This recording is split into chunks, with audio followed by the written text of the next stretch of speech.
Hey guys, it is ATN and welcome to ATN. And we are covering Kung Fu Season 1, Episode 3, which I really wanted to do earlier, but work. So this is my after work stream. Hope you enjoy this because I am tired. But I really had to review Kung Fu because I am seriously enjoying the show. We're on episode 3 of this run and I'm not bored. So that is saying a lot. And I always give every series 3 episodes. And since I really enjoyed the third one, I will continue to review this series. So we've got a lot more questions and a lot more confusion added on to what we thought we knew what was going on in this series. First off, I'm calling Jilan Lady Z. I'm giving her kind of like a MCU / G.I. Joe spin to her name because I don't feel like saying Jilan all the time. So Lady Z kidnapped Professor Chow in our last episode. And, he is an expert on the 8 sacred weapons. And I guess she just needs to know where the other 7 are. And she takes him from Singapore. And Evan, who had a contact out there, they kind of pinpointed his location to like this really fancy hotel, but when they got there, she was gone because of course she was. And she basically brought him back to where she's actually residing, wherever that is, and where she has the sword already behind this wall. And so I'll get back to them in a minute because we do learn a little bit about that. But let's go over to Nikki. So Nikki is taken to heart what her master keeps saying. And I will say this, I think it's interesting that she keeps having these long drawn out conversations with her dad, Sifu. But, I'm not going to knock it. I've seen Stranger Things in the Arrowverse. But she is taken to heart with her, her master basically has said. And, kind of like even with Henry, when he was like, you should train. So he's sparring with her. And, he kind of taunts her a little bit and calls her moves sloppy when she's like venting over the fact that they can't get to Singapore and they can't find Professor Chow and, Lady Z's off the grid. And then she pretty much, swipes him and knocks him on the ground. And, that was the end of that. But then they do this little thing, which I knew was going to happen because it's the CW treatment. They start looking longingly into each other's eyes. And then, of course, her ex-boyfriend, Evan, shows up. I'm like, yep. So now the 2 guys who don't realize they're in a love triangle have met and sized each other up. Evan kind of sized Henry up just from how he saw his ex-girlfriend looking at him. And of course, Henry later on in the episode asks about Evan and what the story was there. So Henry is interested for sure. And we know Evan's not over Nikki. So she's got some love drama. So basically, Evan is updating her on the fact that Lady Z, his Singapore contact, but then he lets her know later on that she got away or they couldn't find her. So Nikki is very frustrated. And what I like about the show is they don't just stick with her trying to get revenge and find Lady Z. It's actually the story of the week of how she helps a member of the community too. So we do get introduced to a girl. Her name is Faye. And she works at like this kind of like streetwear manufacturing factory pretty much. And the guy's name is King Kwong. And it's like he does hoodies, he does, shoes or whatever. And apparently I think they've only been in business for 2 years and they're already going public. And Faye is seeing Ryan because she keeps passing out. And they, we don't really know why, but because she works for this factory and they're not unionized and she's trying to start a union, she's literally trying to, make money by not lose her job, but still make work conditions better for not only her, but everybody else that works with her. And I think that's awesome, but it's sad because she couldn't even afford to take off when she was sick. Like there's a point where she even collapses again and has to go to the hospital. And she's like, can I get checked out and go back to work? And I'm like, that actually is a reality. And that is pretty sad. This is not an agenda thing. I know people like to say that a lot, but it's not an agenda thing. Like that literally happens. So I thought that was really cool that they showed that in this episode. Her saying, I don't have PTO. I don't have paid time off. I don't have sick leave. I can't take off or I'm going to get fired basically. And so she's forcing herself to go to work, even though she is extremely sick. And in the episode, we do find out that King Kwan's partner, I think his name is Barrett or something like that. I don't know. I didn't really pay attention to him because he got on my nerves, but come to find out he actually has been drugging her So he not to kill her, but to make her sick enough where she couldn't work, and he had a reason to fire her. And so, of course, Nikki was helping her, and trying to figure out how to help her. And so, long story short, with that storyline, the reason I'm kind of brushing through that is because that's just kind of like a tiny bit of what happened in this episode. She beats the guy's butt, or the assassin the guy sends to kill her. She beats his ass, basically. And then pretty much starts talking to him on the phone, not realizing that she recorded it all and then played it over the mic during this party lunch, because everything happened during this lunch party that she kind of just crashed with her sister, got her sister to get her in. So all of that got resolved, and apparently the guy, of course, is going to jail for trying to kill this girl or poison this girl, and probably even for trying to assassinate Nikki. I don't know if that's going to be added on or not, but more than likely they will unionize. And they did say that the company is paying for Faye's medical bills and all that. So it did work out on that front. So I thought that was really cool. Now, this is where the questions start coming in for this episode. There are a few things that happen. Number one, Althea, Nikki's sister. Now, we keep seeing her getting these calls. We saw it at the bridal fitting in the last episode. We saw it in this episode at the beginning, where they're trying to fix their refrigerator, which I'll get to in a second, in their family's restaurant. And then when they go to the lunch party, there's this woman that keeps staring at her. And when Althea sees her, she freaks the hell out. And she's like, I got to go. Well, it's time for me to go. Even leaving Nikki there, because Nikki wanted her help.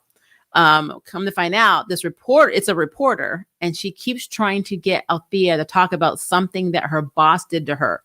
And then she even said he's done it to other women and will probably do it again.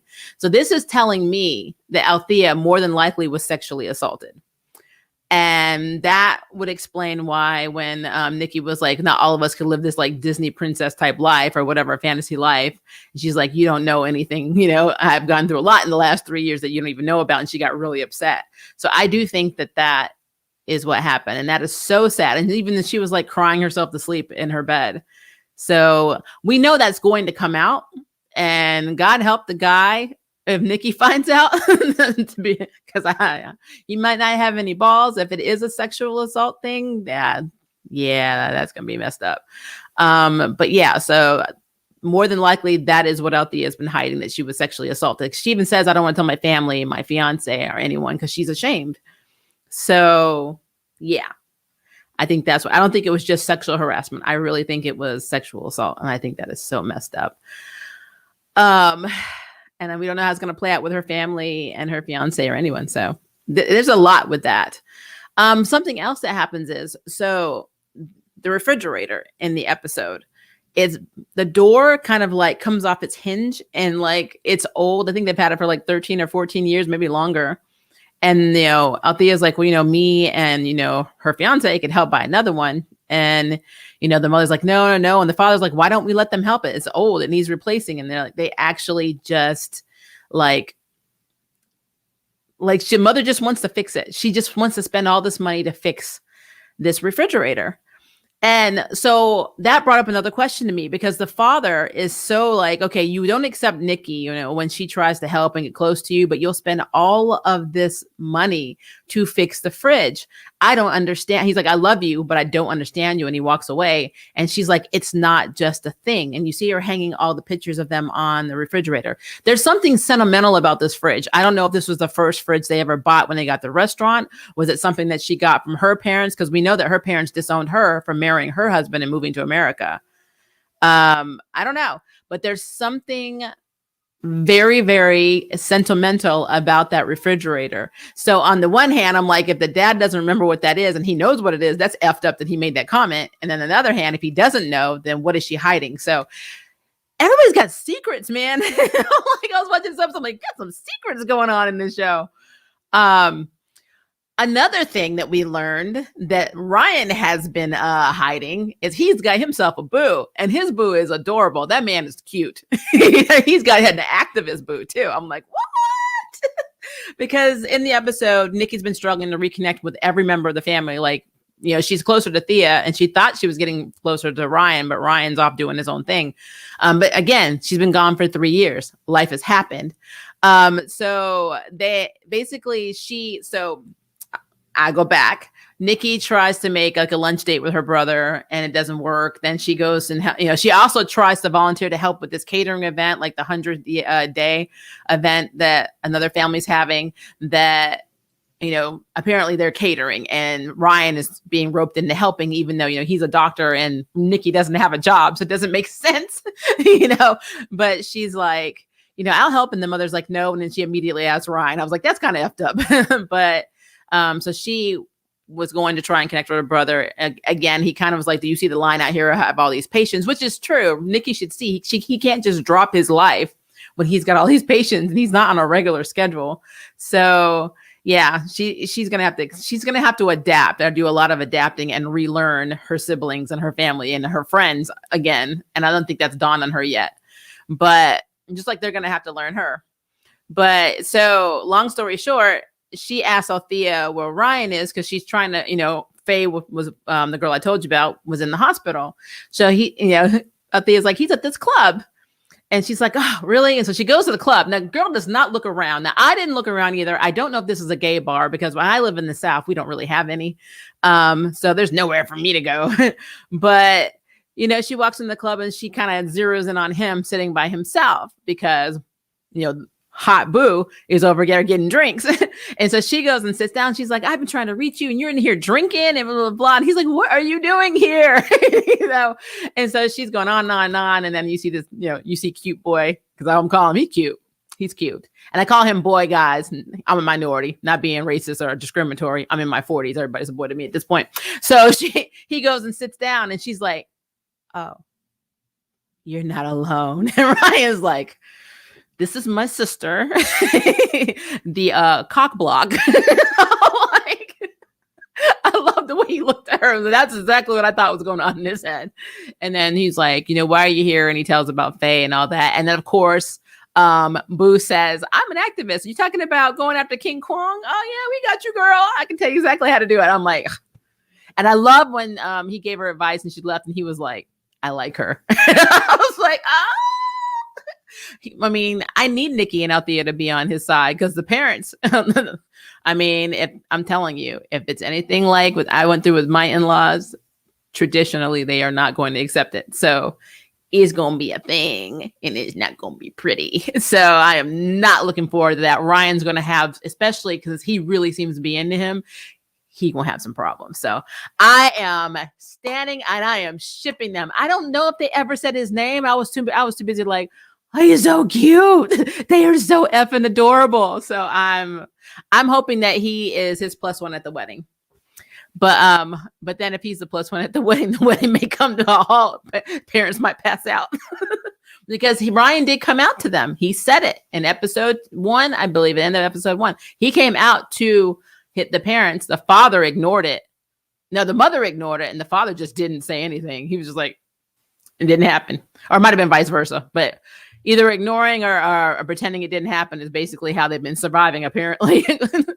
So, but I'm going to call back on the father because the father's being all open-minded about, Nikki coming back. But if he can't accept his son's sexuality, then that makes him kind of a hypocrite.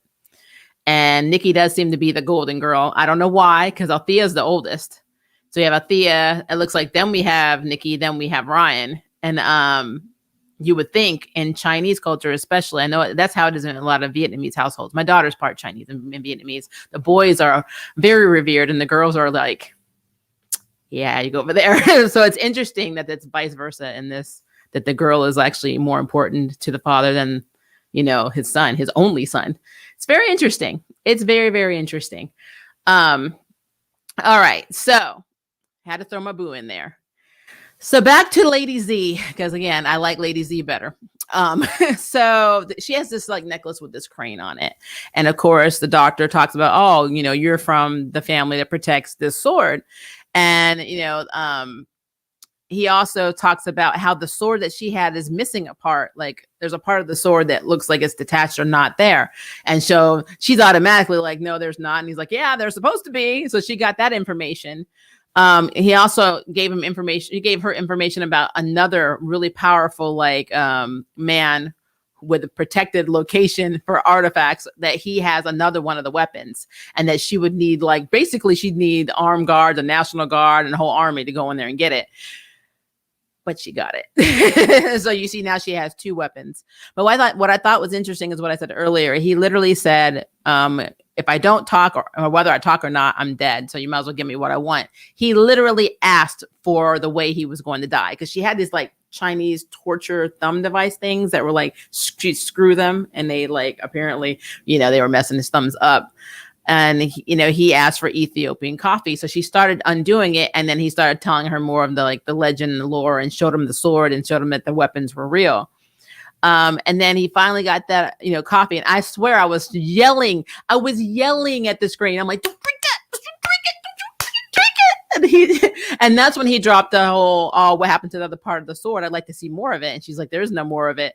And then she's like, is that all you have to tell me? He's like, are you sure you told me everything? He's like, yeah. And she said, good, because I thought I would have made a mistake, a big mistake, or regretted what I did. And as soon as she said that, I already knew. And then he knew. He put that cup down. And I was like, oh, no. So the only man that could have helped Nikki is dead. But they did get another clue. They broke into his office because...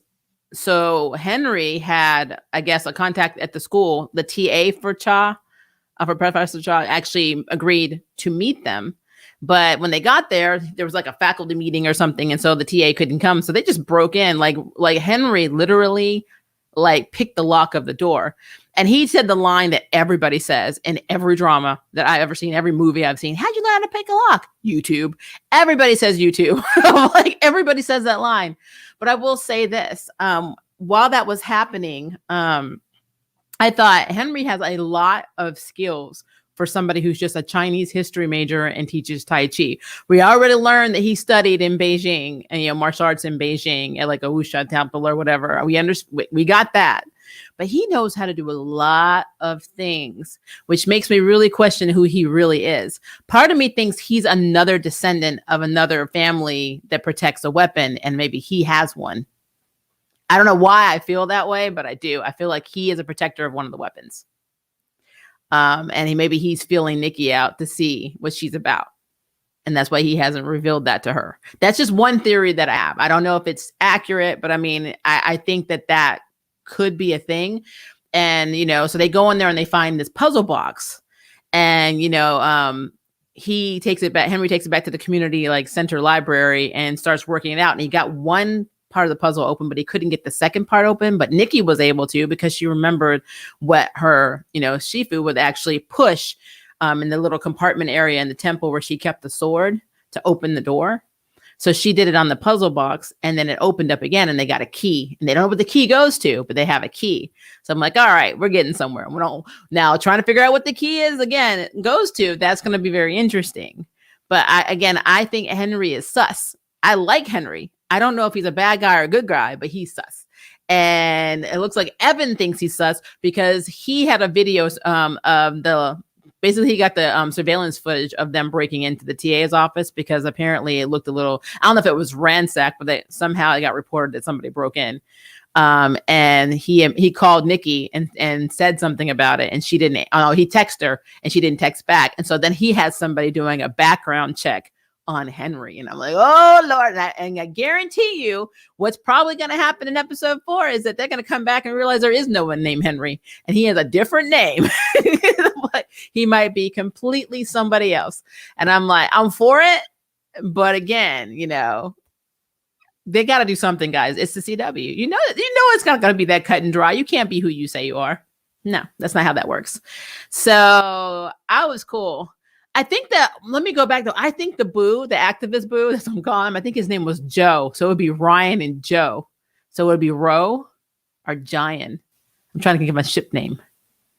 I'm like, I gotta get my ship name together. Like, because I gotta do it. Now I will say the guy, back to the one that was poisoning Faye, Brett. I think that was his name, Brett. I love that the guy named Eddie, who owns it, who actually owns the company, and all the designs and stuff are his. He's the creative person, and Brett is the financial, guy. And then I love that that Eddie calls Brett Prometheus. I was like, Prometheus?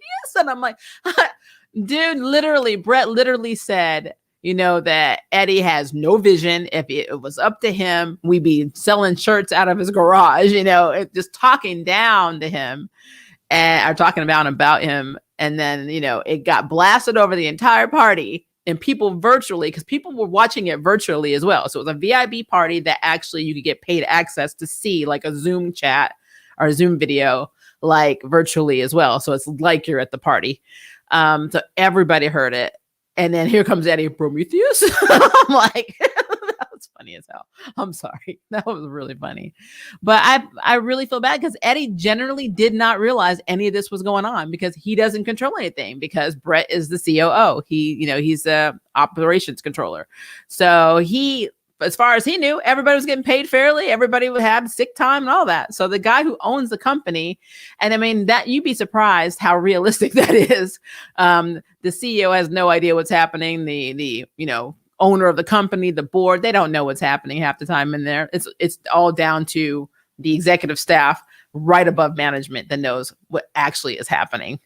And yeah, I thought that was a really honest portrayal, just like the whole thing of the unionization and how people are treated in these service jobs, and the minimum wage they're getting for doing work they should be paid $30 or $40 an hour for, and potentially more, depending on what the level of service they're doing. I mean, if you're selling one item for $1,000 and you're paying them $8.75 an hour, that's slavery. I don't care what anybody says.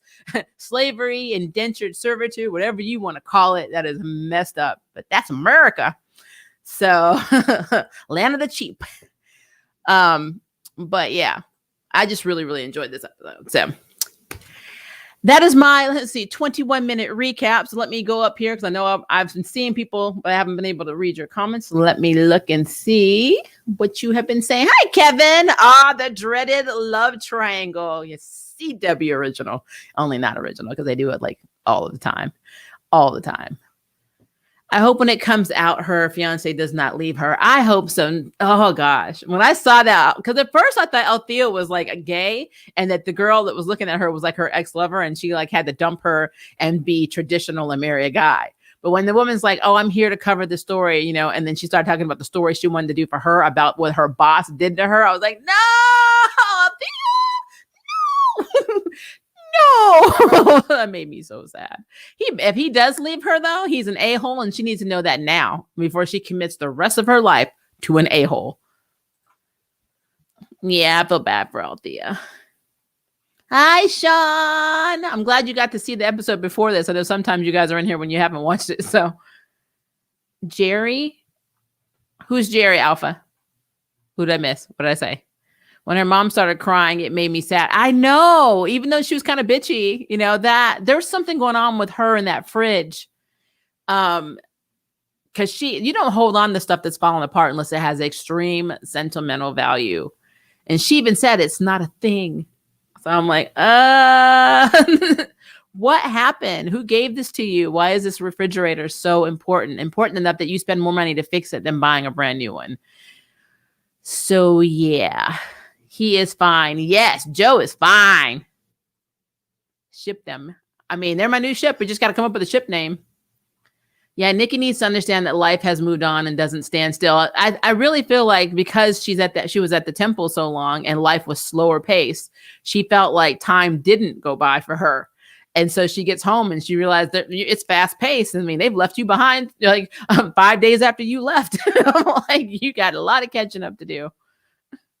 Hope he will be at the wedding with Ryan. I do too. I'm telling you, if he brings him as a +1 though, mama and daddy, I don't know. Maybe not just mama and daddy. If this is a traditional Chinese wedding, that might offend a lot of people.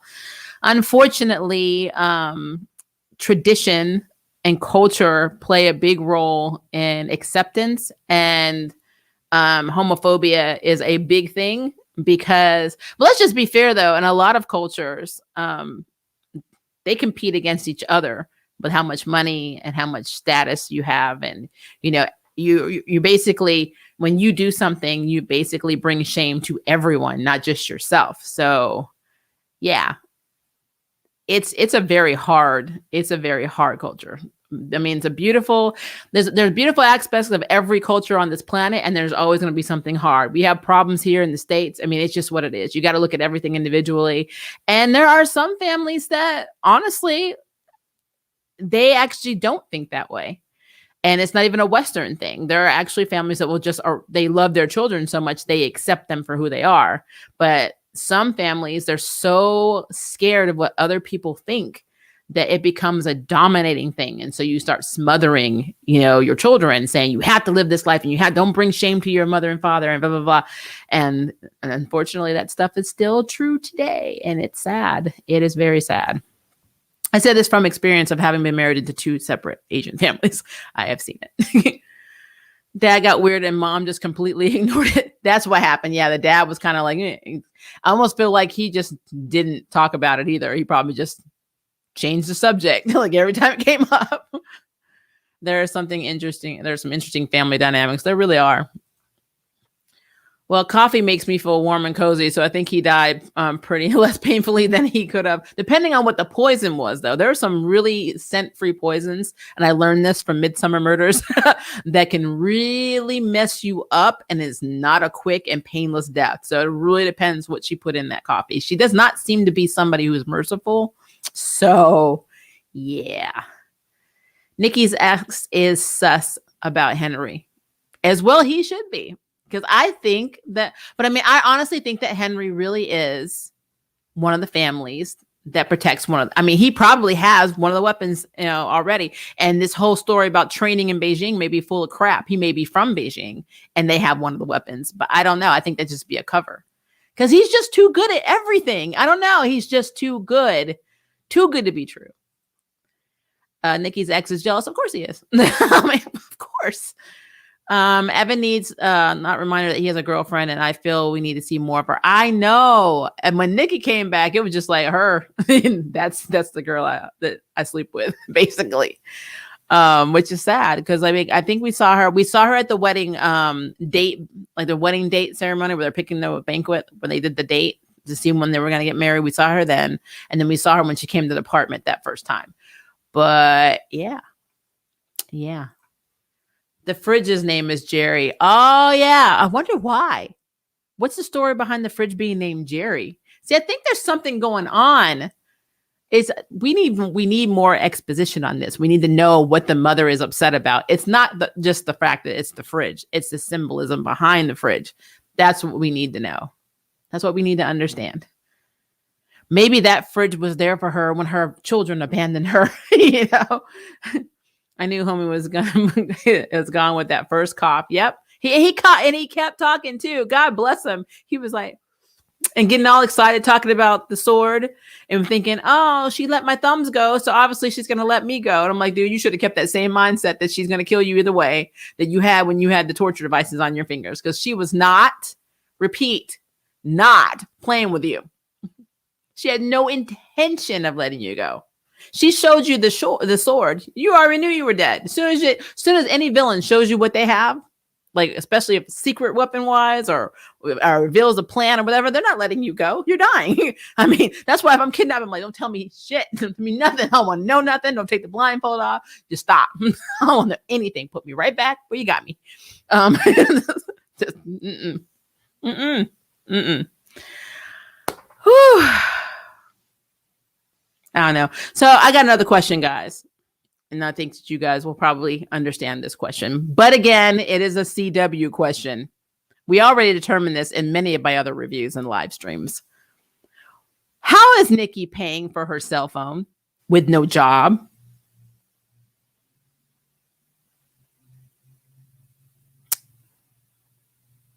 She's helping out at the family restaurant. They're not paying her. She's helping. She lives at home because she doesn't have a job. Who's paying for her phone? Her parents are in debt. Who's doing it? I need to know. Yep, saw her face. You're always going to die. Yep. I'm sus on Nikki's brother, boo. He is too fine and smiling to be up to date. I could be biased from Power Book 2 Ghost. Now, I think he doesn't need to be sus. They already got problems because mama and daddy are not going to accept this. So they have a struggle. And the struggle is real. He is the partner. I'm looking at him like Ava from Legends of Tomorrow. He is the partner that's going to have to be the one that says we can do this. And Ryan's going to be the one that's going to be torn between his family and loving this guy, Joe. I think that's going to be their thing. This is our LGBT representation in this show. They can't F it up this early. Now something may happen to him. He could end up dying later or whatever. Cause CW's they are not above killing or getting rid of their gays. That's just what happens. You don't believe me? Look at Nancy Drew. Still bitter about Elizabeth. But yeah, I don't think that's going to happen anytime soon with this one. I think we're going to get a realistic view of homophobia, though, that we haven't seen in other shows. So that's going to be interesting. But I'm sus about Henry, because Henry is, you talk about too good to be true. Everything. He knows how to do everything. He is too good. He knows all of the lore. I understand he's majoring in Chinese history, which I've never seen him go to class. But he is too good. He is too good. He can fight. He can pick locks. He knows how to research everything Chinese. He always has an answer for everything. Yeah, Henry is sus. He's sus. Her sister. So her sister's paying her phone bill? We sure about that? Because they never really said that, did they? They added her onto their phone plan. Did they say that in the episode? Because I must have missed that. Let me know if you saw that in the episode, because I don't remember ever seeing that unless you're speculating.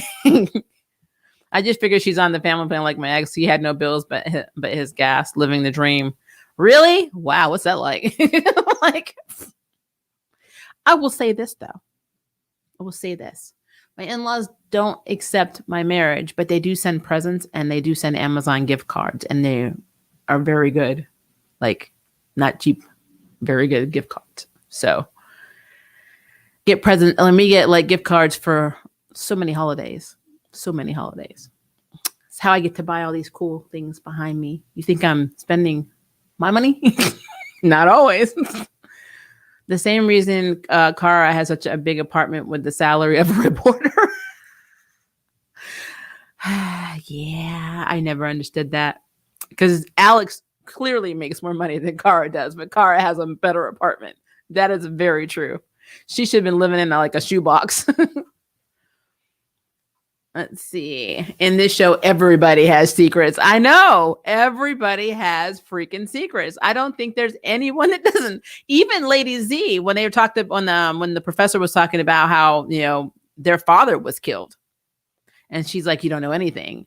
And I'm like, there's more to this story than meets the eye. So whatever happened with her dad probably set this Lady Z thing down, the path she was going down. Do you like that? Do you like me calling her Lady Z? I like it. It definitely has like a whole G.I. Joe MCU type feel. So that's what I'm calling her.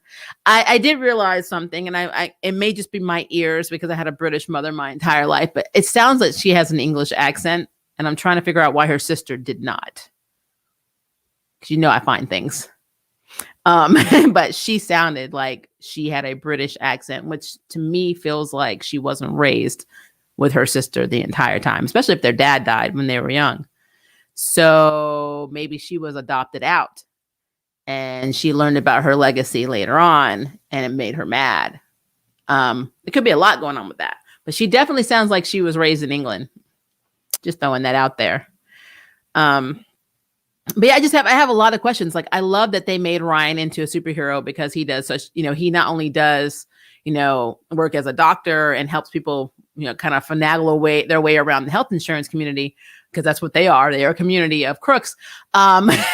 He also does pro bono work where he goes to their houses and does house visits. And, doctors don't do that anymore. So I thought that was pretty cool. And during COVID, which doesn't seem to be happening in this series. There's no COVID in Kung Fu. I've noticed that. But I do like the fact that he is the hero. They talk about him being a hero, because for me, essential workers are heroes. So that makes a lot of sense. So this show is checking off a lot of boxes for me in terms of writing. I really like how they address a lot of the issues that they have, and they don't do it in a way that's like this is what's happening. The world must come to an end, blah, blah, blah. No, it's actually a realistic portrayal of all the crap that people go through. And I like it. I think it's and anybody that complains about this show is just full of shit. I'm just full out there. They are FOS. And I said it here, and I don't care if they know it, because this show has been handling a lot of progressive issues, and they've been doing it in a very realistic and natural way. And I know it's still going to get the Wokemon comments, but as far as I'm concerned, again, they can kiss every piece of my ass. Probably get demonetized for that, but that's fine. It's fine. It's worth it. Get my message out, didn't I? Let's see here. I like it very much. A villainous name. It is Lady. I think Lady Z should be what they call her, and Master or Sifu P is what we should call Nikki's Sifu. It's Sifu P.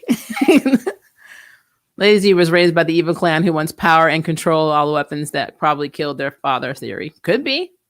That absolutely could be true. I think that'd be cool. It has definitely been a great 3 episodes. It has. I'm just wondering, the things that are making me cringe are when Ryan has to really introduce his boo to his parents again. Because when just hearing that you're gay is one thing, but then seeing it in practice makes it more real.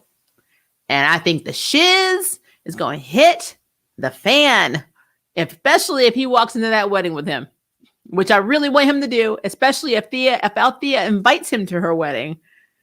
Oh, guys, there's going to be some drama. There's going to be some drama. So like I said, there's a lot of different things that's going weird. Am I buffering am I buffering a lot for anybody else? I think Sean just said I'm buffering and it's going crazy. So please let me know if that is happening, because it's not doing it on my end. I don't see myself freezing. So how is the connection? Because that's going to really suck. I'm going to be so mad if that's happening. I'll also put that in the am I buffering?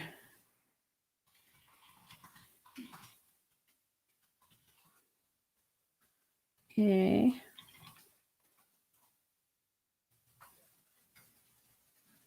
Hey, Sean, it might just be you, sweetie. I'm sorry. But I like you, so I'm not doing it on purpose, I promise. I mean, because I never know. StreamYard does do things, so I have to ask these questions. It's just a thing. It will do insane buffering, freezing, throwing me out, whatever. And then I email them and say, hey, I pay for this monthly, fix my problem. And then it doesn't do it, and then it'll come back. So I don't know. I think it's because I was casting from my computer to my TV. That could be it. The signal could be kind of wonky. I'm sorry. I apologize. See, because I'm going through StreamYard and you're doing it through YouTube, it could actually be YouTube. Now, YouTube has been having some issues. Like if I go and edit anything on YouTube, sometimes it takes forever, especially in YouTube Studio, to save anything right now. And their data tracking is completely off. So could be a YouTube thing. And I'm sorry. I apologize. I'm apologizing for Google because they will never apologize to you. So I'm doing it for them. Let's see. Trying to make sure I went through all of the information, because we did the factory. That scene, the fight scene though, with her and the assassin was really good. And her, like, it even, I think Henry even said in the episode, when she hits, it's like you got hit by, what do you say? Like hit by a bat or something like that. So she has a very, very powerful like punch. And so I'm wondering if she's like, they make it seem like she's also a descendant of a family that protects one of the sacred weapons. Particularly the main woman, whose name I completely forgot. I knew it in the first episode, but they haven't mentioned it in a minute. But the woman who back in the lore got the sword and not only was able to use it, ended up training all the other women to fight. What if she's what if that was one of their ancestors? And then if that is one of their ancestors, does that mean that only one child is the destined protector? That's why Althea, wouldn't be a fighter.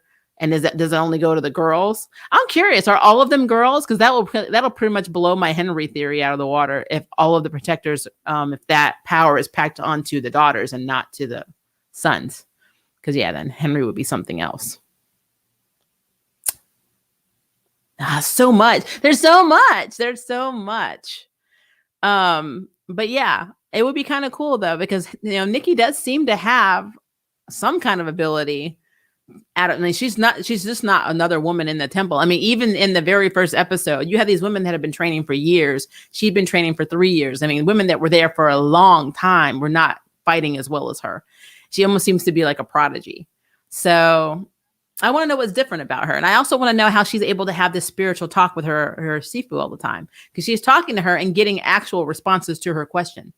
It's not like, you know what I mean? It's not like they're just sitting there and they're just like, hey, what's up? And it's like, I'm not really talking to you, right? That you're just saying what I know in my inner heart, in my heart, in my mind. No, she's having full on conversations with her dead Sifu. So yeah, like, I think that's pretty effing A. I don't know how she's doing it, but maybe she has some connection to the spiritual plane. There's a lot we don't know about the master, her story, what her abilities were, what she taught Nikki, and what Nikki, or who Nikki really is, like, or who she's the descendant of. There's so much. Like I said, when I watched this episode, I realized just how much potential they have to make this really effing cool. Like Wu Assassins. I'm down for it. I think it is cool. I think that this episode has proven that I need to keep reviewing it, because this was it. If it wasn't good in the third episode, even though I enjoyed the past 2 episodes, I would have been on the fence. I still would have watched it, but I probably wouldn't have reviewed it.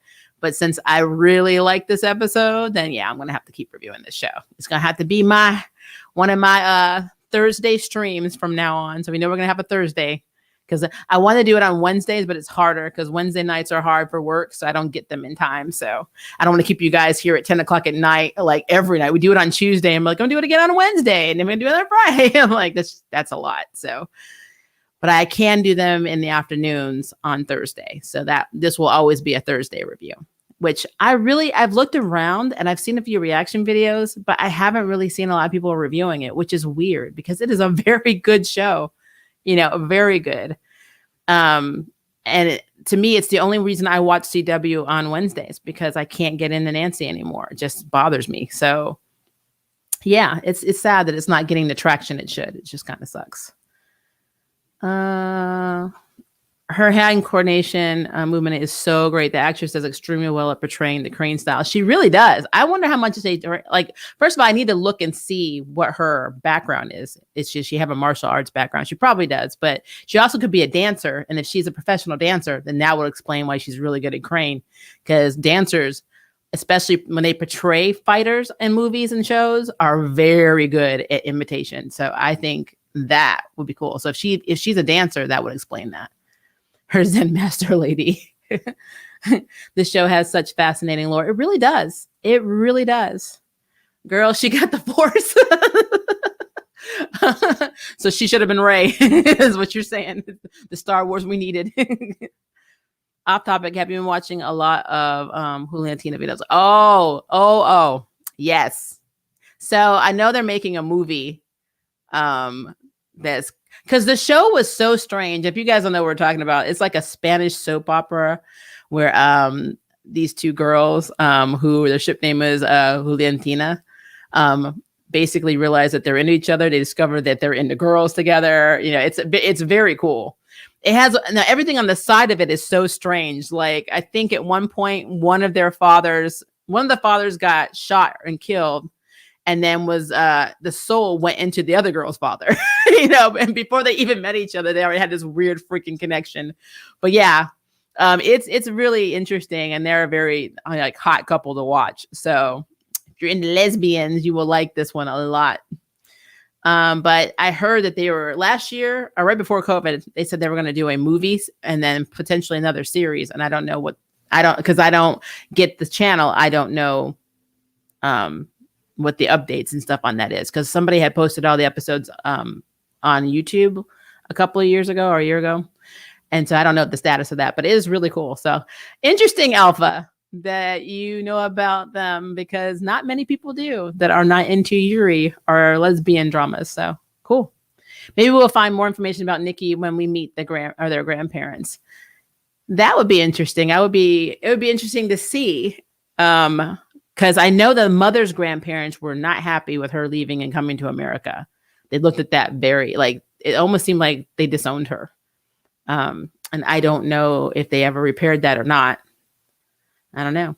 Maybe that's why she was crying. Maybe the parents sent that as a gift. Or maybe they used the money that her parents gave her to buy the fridge, and that's why she's so attached to it. I don't know. They don't really do a good job of explaining the mother her motivations, unfortunately. The show has been mad to me, but I always give a show at least 3 episodes before I dip, and I'm sticking with it mostly for the gays. Serenity. I love how honest you are. Like, look, just keeping it real. I get it. I just like how they've written a lot of the tropes that people get upset about, because, in other shows, they'll write something with unionization and with race, and then people will be all over it because they'll over dramatize it and say, you're only doing this to me because I'm Chinese and blah, blah, blah. They didn't do any of this. They were just like, you are screwing over people, not paying them minimum wage. And because one of them wants to stand up and get rights for the other people that work and the other employees, you tried to poison her, and we didn't have that whole, like, a lot of people are like, don't force feed me this message. And I like the fact that they still deal with these things, but they don't do it in a way that the trolls could get angry. But to be fair, they get angry any damn way because they just can't help themselves. But it is what it is. They mentioned that the mother's parents are talking when the restaurant started doing well. Okay. So maybe that's the thing, though. I don't know. I want to know more about the mother. The mother is fascinating. She's I want to know how her and the dad actually met each other, like have their little story. And I'm sure we'll probably get it. But again, this family, I like the family, but they're all kind of dysfunctional right now because they all keep secrets from each other. I'm sure the dad has secrets.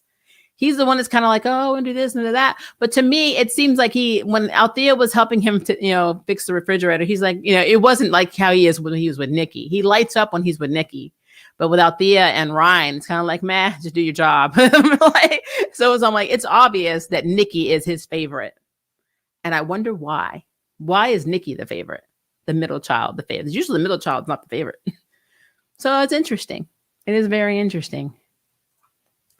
Maybe a flashback where Nikki plays her mom and Henry plays Nikki's father. That would be cool. They did something like that with Kira. I think Kira played. Yeah, I think it was in Teen Wolf. She played her great grandmother or something like that in Teen Wolf. Thought that was a pretty interesting episode. It's been a minute. Let's see if I missed anything. I don't think I have. What? Am I on a roll today? What? Wow. Doesn't happen all the time, guys, but sometimes it does. But yeah, going forward, though, I want to see the whole thing play out with Ryan and his boo and the family, especially the parents, because I think, again, I want to know what happens when Joe brings Ryan to meet his family. So that's some good trouble stuff right there from Freeform. That's going to be some good trouble stuff. And then we're going to have, so I really think there's going to be an issue between Henry and Evan. They've made it obvious they're in the love triangle. I don't even know if Nikki knows they're in a love triangle, but they know. They've already established they're in a triangle because they are already sniffing each other out. So yeah, sizing it up. And Evan, when your ex runs a background check on the guy you are currently not even seeing, but in the vicinity of, making goo eyes at, you're in a love triangle. But I think there's going to be more to this. I think we're going to learn a lot more about Henry, because something is up with Henry. And he's just too good to be true. There's something up with him. There is. He is too good and too helpful all the time. So we need to figure out what exactly Henry's game is.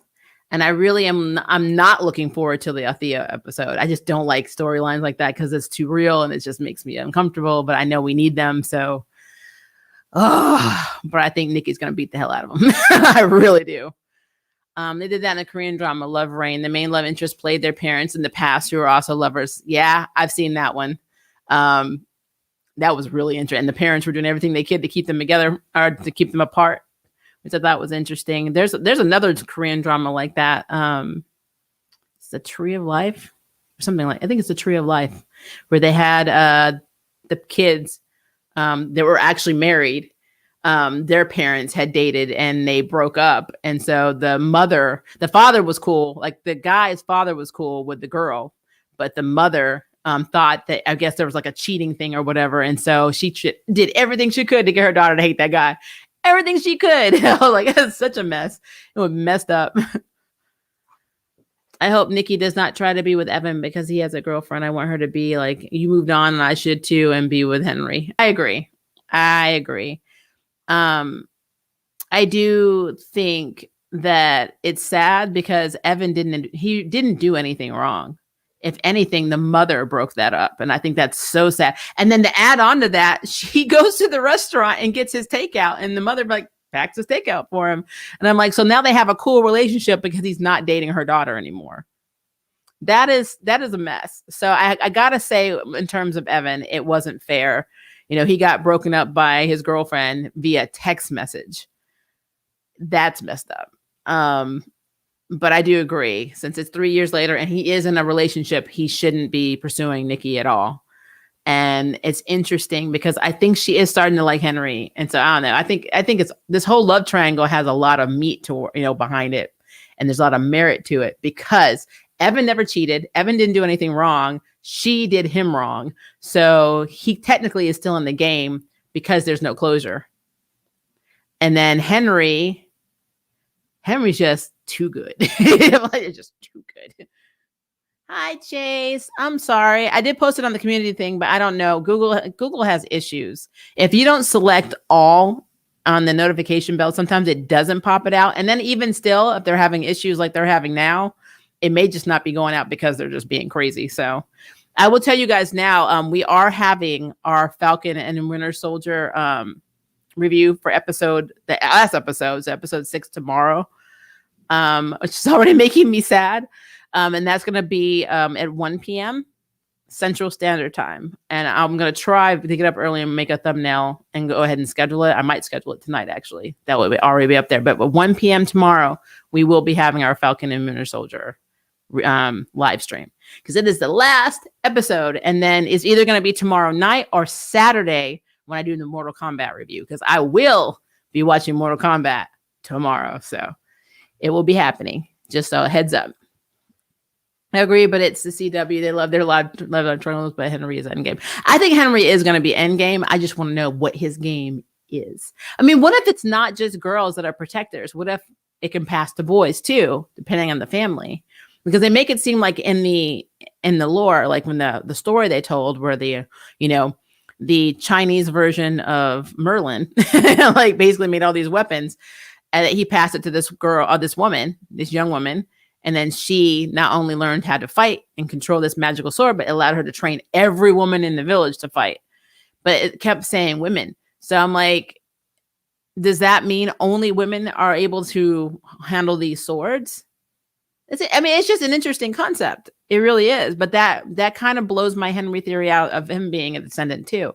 Or he still could be a descendant. He's just not the warrior. He could be the person that protects the descendant. I don't know. That would be cool. How does Falcon and Winter Soldier hold up to WandaVision? They're completely different. So think of it as WandaVision is more metahuman. And then, of course, more vigilante would be Falcon and Winter Soldier. I love both genres. So it's basically like comparing, in a way, Doctor Strange to Spider-Man. Or Doctor Strange to Hawkeye. They're no power people. Technically, there's a super soldier serum involved in some of it. But for the most part, no power people versus people that can bend reality. Completely different. So to me, they're both really good stories that tie in very well with what they're trying to do. So I would suggest watching everything that comes out, because they're all going to tie in, especially to Secret Invasion and all the movies that are coming out now until we get to the Young Avengers. So I would definitely watch it. But yeah, it's not, I can't compare them. That's the problem when you have two different genres. There's no way to accurately you just cannot accurately, say this in comparison to this is not as good because they're completely different stories. They just happen to all tie in together. If that makes sense. And the ones that do that, I've always been confused about when they compare shows. Like WandaVision is so much better than Falcon and vice versa. And I'm like, they are nothing alike. Nothing alike. Nothing alike. So yeah, just throwing that out there. I was about to ask you about Mortal Kombat. I got so many watch-alongs for that movie lined up. Got my pizza and chicken and lemonade. I need the movie. I saw the opening scene with Scorpion. Oh, they put on HBO Max. They have the first 7-minute opening of the opening. Oh my gosh. Yeah. That's why after I do that stream tomorrow, it may be Saturday. You're not going to see me. I'm going to be up there losing my mind. I might watch it a few times tomorrow. I'm going to lose my mind. I can't lie, y'all. I watched the MK bootleg. Sean. I'm like, I didn't see that. I'm like, I know they put it out, but I'm not watching nothing till tomorrow. No, I feel you. It's better for you because they left us on a cliffhanger. I was like, no. It's not that into the love triangle. You're not that into the love triangle at the moment. Evan's got a girlfriend, so he shouldn't even be in the mess. It's because of closure. You know how the CW works, man. You know how this works. Such a good movie. I liked it a lot. Okay, that gives me hope. So many people are still butthurt over them adding an original character and not having Johnny Cage. And I'm like, you just need to let it go. Let it go. I know this isn't Disney Plus, but let it go. Because it looks ethical. And when I looked at that trailer and I saw Sub-Zero freeze Jackson. This is in the trailer. This is not a spoiler. It is in the Red Band trailer. And he just ripped his arm off. I was like, ah! So this is the world we have chosen. And I am here for it. With you, Mortal Kombat is the cure for my depression. Been waiting for this film and I'm hyped. I have this goofy ass grin all day thinking about it. I mean, I'm telling you, Mortal Kombat for me is going to be the biggest and most hype thing in my life because this was what I was waiting for. I played Mortal Kombat 2 when I was in college. That's how old I am. And lost my mind. I didn't have the game system for one. I had to wait to get to the arcade, but I did have a game system when I got two. I got two on PS. I think it was PlayStation. Yep. I got it. I lost my mind. I lost my effing mind. So I love the Mortal Kombat universe. So I even love Mortal Kombat versus DC. Or was it DC versus Mortal Kombat? Doesn't matter. You know what I'm saying? Loved it. I am going to tell you, though, I am a little excited. I didn't think I was going to be. I'm a little excited for the Suicide Squad movie.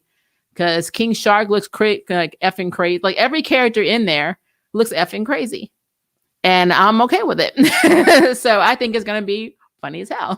So I am looking forward to that. But man, me and Mortal Kombat tomorrow is date night. I'm like, ooh, I want to speak, but no spoilers. I'll come back when you do a review. Yeah, that will be more than likely it's going to be Saturday because I don't have a Saturday. Power Rangers not on. Yashahime is off till season 2 and Ruby is off till volume 9. So those are my 3 that I do. And so I have nothing on Saturday. So more than likely this will be a Saturday stream. So I try to be very sensitive to my buddy Blurred. So I don't do it during his streams because I know people like to go and check out what he's doing. So it'll either be earlier or after. I'm not sure yet. So I got to see. But you'll know because the thumbnail will be popped up. So there will be a stream on Saturday for Mortal Kombat because I know tomorrow I'm going to be. Yeah. Already know. They have me with the cash, I love my Asian men, especially my husband.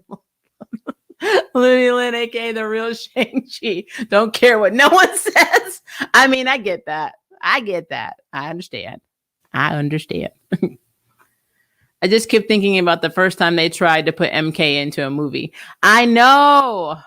Well, I'm back to Serenity really quickly. You know what I think is interesting, though? Simu Liu is full Chinese, and I've said this on my Shang-Chi trailer review. A lot of people in China were upset when he got cast because his parents, they immigrated. They went to Canada. They left China behind and started a new life. So he basically is Chinese Canadian. But his parents are still full Chinese. Shang-Chi is half white. So technically, and nobody is saying, and what I'm saying, and I know what what I'm saying. Whenever people like whitewash something, which is, we know, horrible, or they change the race, people, even if they change a race and it's insignificant, people like to go crazy over it. Even if it doesn't matter, they get mad. Not one effing person has said, but he's mixed.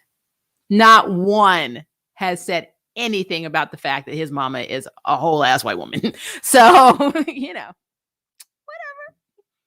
But, you get crazy rich Asians, and the lead character, the guy, is half English and half Chinese. So that was okay. It's just it's such a weird thing. Yeah. That's what I thought was crazy. I thought this was nuts. I'm like, people in China were losing it, saying you need to have a traditional Chinese actor because the parents went to Canada. I'm like, did you guys not read the comic? His mom was white. I'm like, white. His parents were not both Chinese. His mama was white. So quiet. Be happy with Simu Liu, because you basically erased the other half of him. That's what you did. I mean, I will tell you this, and we know this, and I'm saying this as a biracial. Had he been half Hispanic, half Black, or anything else, and they erased that shit, you know what would have happened, right? They would have had a fit in the States. But China, who obviously proved they did not ever read the comic, had a fit because he wasn't full Chinese and did not know the backstory. I just call it out because I think it's interesting. It is a very interesting thing. I find it interesting, but predicted that not only did they make him full Chinese, but he's an American, not in England. I personally think Henry Golding would have been perfect Shang-Chi. I think he would have been an accurate Shang-Chi. Because we don't know if his mother was American or European. She was such an insignificant thing. I mean, you barely saw her, and I don't even think he knew her. So, and honestly, that could have been a problematic situation based on who his real dad is, because it could not have been consensual. His conception may not have been consensual. Let's put it that way. A lot of people don't know he is mixed. I didn't know till recently when I read all those comics this year, February and March. But yeah, I'm disappointed in what they're doing with G. I'm like, oh yeah, that's MCU. They didn't even think that one through. Well, the reason I get so up in arms is I don't care what he's half. I don't care what the other half is. It's just that it's somebody who is biracial. And it looks ambiguous. It's kind of like a slap a little bit when you have no problem racing a mixed identity. It's just like, oh, that doesn't matter, and that's how I feel. I feel kind of like in my feelings about that a little bit, but I do know this. I will say, if he had been half Chinese and half Black, and they had made him full, and MCU had made him full Chinese, tell me the shitstorm that would have happened. So you got to be fair across the board. You can't just erase another part of somebody, based on what that mix is. It's effed up. So yeah, how I feel about it, guys. Thank you, girl. Okay, we already did that one. And I already did that one. I think I missed something. Sorry, it's scrolling weird. I only had Sega as a kid, and Mortal Kombat was one of my games. Katana is my girl. I love Katana. Katana was such a cheap character. I used to use those damn fans all the time. Melina is the cheap one, though. Freaking roll and teleport kick all day. I was so cheesy. So cheesy. I used to play with Katana, Melina, and Raiden like all of the time. Cheap. Because, it's just like when you play Magic the Gathering. You get the red. You try and get a red deck and then mix it with what you want. Because, you can fireball people before all their mana's built up. Come on now. You know how that goes. Cheap. Now they're just like, oh, it's like smashing buttons. I'm like, no, you just can't handle it. My victories. You'll be all right. Be okay. Let's see here. Okay, I think I might have answered it. So we are actually ending this stream early because I'm hearing my stomach growl. I know you probably have not. So hopefully you haven't. My mic is pretty good. I'm glad I don't have my voiceover mic on here. Then you would hear everything in this room. But I'm gonna go eat. So I would like to continue this conversation about everything that we're discussing, theories about Kung Fu episode 4 and forward, and also what you think is going to happen with any specific characters. I'm really, really down with any theories you come up with, because right now it could go a multitude of ways, because they have opened all these doors to all these different mysteries now, and we don't have enough, evidence either way on what's happened with any of these characters. I will say this though, it would be very cool if the mother was also a descendant. If Nikki's mother was a descendant of it and knows about it and knew about the entire time, and maybe her sending her off to get, if they actually say this is my last thing. If they said the reason the mother sent her on the cultural tour, which she thought was a match, basically trying to match her with a guy, was kind of a ruse to get her to meet her Shifu, in order to train. And the reason that the Sifu was telling her to go home and make amends with the family is because she was talking to the mother the entire time. If that comes out that that's what they were doing on the down low, and on the, even the father didn't know about it, and the mother was just having to put up with the appearances or whatever. Because you notice the mother never asked Nikki where she's going and what she's doing, ever. What mother does not do that? Your child just come back for 3 years and you're going out every night and you're not telling me where you're going at all hours of the night, and she doesn't even seem concerned. It would be interesting. That would be a good spin. I don't know if that's true. But it'd be cool if the mother was like a descendant also of a family that had weapons, and that's why Nikki's like that, and she knows, and that's why she chose to send her daughter out there instead of the oldest daughter, because I don't think the older daughter was even engaged. Why not send the oldest daughter, off on this adventure? I'm just saying, just putting it out there, guys. But yeah, that is what it is. So I will see you guys for the stream tomorrow at 1 p.m. Central Standard Time for Falcon and Winter Soldier. And have a very good rest of your night, guys. And yeah, love you. Stay cool. Stay in school. Don't do drugs. Bye.